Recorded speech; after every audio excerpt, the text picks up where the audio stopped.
Welcome, everyone, to a captivating tale that intertwines love, monumental loss, and a legacy miraculously reborn. Today, we delve into the extraordinary story of the Winter Queen's Spring. Our story begins in 1613 with a grand occasion that promised to shape a new Europe. Two of Protestant Europe's brightest stars were united in a marriage that was both a political maneuver and, surprisingly, one of history's great love stories. On one side, we have Elizabeth Stuart, the famously beautiful and intelligent daughter of King James I, and on the other, Frederick V, the Elector Palatine, a powerful leader of the Protestant Union in the Holy Roman Empire, hailing from the prestigious House of Wittelsbach. Their union was meant to secure a political dynasty, but it blossomed into something far more profound.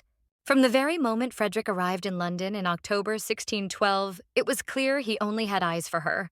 He was utterly smitten. Contemporaries noted that he seemed to delight in nothing but her company and conversation. He famously refused all other courtly entertainments, turning down hunts and sports, preferring to spend every possible moment by Elizabeth's side. His very first gesture upon meeting the princess was to fall to his knees and tenderly kiss the hem of her dress. Such was the immediate and overwhelming force of his affection. Tragedy, however, struck just before their wedding. Elizabeth's beloved brother, Prince Henry, died unexpectedly, plunging her into a deep depression that threatened to derail the wedding plans. But Frederick, ever the devoted suitor, chose a remarkable way to comfort her. At their wedding masque on Valentine's Day, 1613, he took on the role of Orpheus, the mythical poet who ventured into the underworld to save his beloved Eurydice. In this poignant performance, Frederick made a symbolic vow he would be the Orpheus to her Eurydice, promising to rescue her from the hell of her sorrow. A truly moving gesture. Their love continued to flourish in their magnificent home at Heidelberg Castle. Frederick's devotion was constant and grand. For Elizabeth's 19th birthday, he planned the ultimate surprise. He secretly commissioned the Elizabeth Gate, a stunning triumphal arch, and had it constructed in a single night. Imagine her surprise waking up to find such a breathtaking gift. To this day, a local legend claims that couples who take a photo before the gate will never part, a testament to their enduring, legendary love. Then came the fateful year of 1619. The Protestant nobles of Bohemia rebelled against their Catholic Habsburg ruler, Ferdinand, and made a perilous offer. They extended the crown to Frederick, the leader of the Protestant Union. Accepting this crown meant directly defying the Holy Roman Emperor and risking everything they held dear. Urged on by Elizabeth and his advisors, Frederick accepted, triggering a conflict that would soon engulf the entire continent of Europe.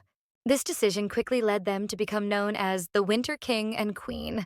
Frederick and Elizabeth were crowned in Prague in November 1619, but their reign would last for just one bitter winter, a fleeting triumph.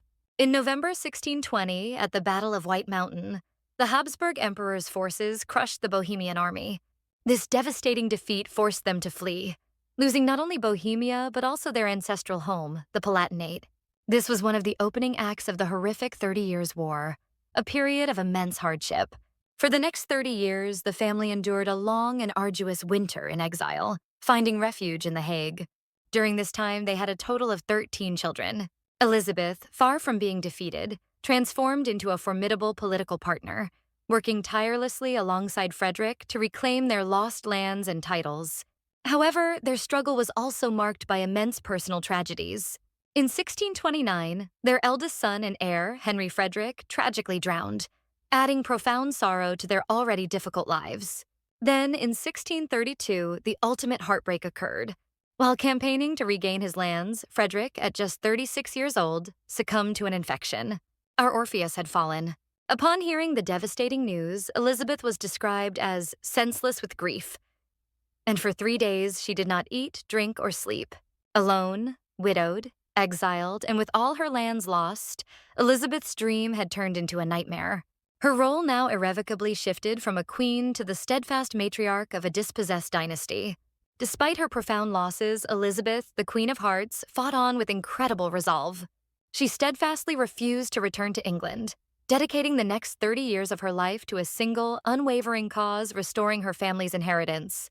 She became a master of diplomacy, writing thousands of letters and lobbying relentlessly across Europe. Her persistence against all odds paid off. In 1648, the Peace of Westphalia finally restored the Lower Palatinate and the title of Elector to her son, Charles Louis. With this, she had salvaged her husband's legacy from the very ashes of war. From this resilient matriarch emerged a new hope, Sophia. Elizabeth's fifth and youngest daughter, Sophia, was born in exile in The Hague in 1630. She inherited her mother's remarkable intelligence and resilience.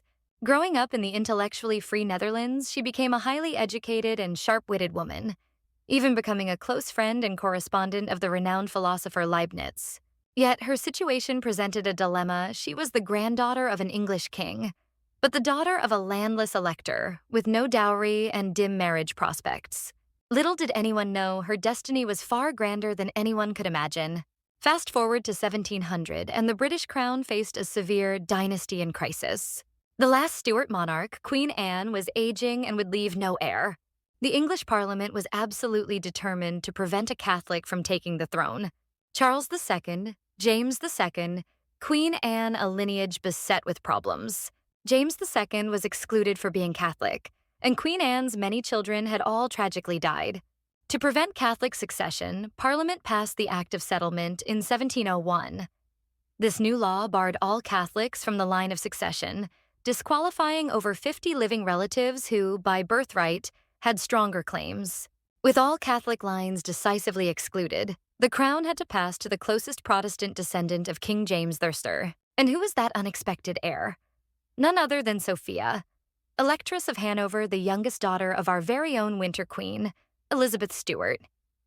To solidify her claim and ensure a smooth transition, Parliament passed the Sophia Naturalization Act in 1705, granting British citizenship to Sophia and all her Protestant descendants. A truly remarkable turn of events for the once landless daughter. Sadly, Sophia died in June 1714, just 2 months before Queen Anne.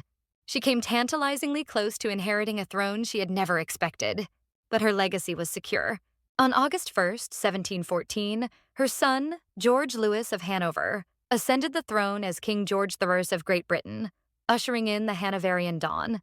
The final legacy of Elizabeth Stuart and Frederick VIII, a love forged in hope, brutally tested by war, and shattered by death, ultimately gave rise to the very dynasty that rules Britain to this day. This is the incredible story of the Winter Queen's Spring, a testament to love, resilience, and an unexpected legacy spanning centuries.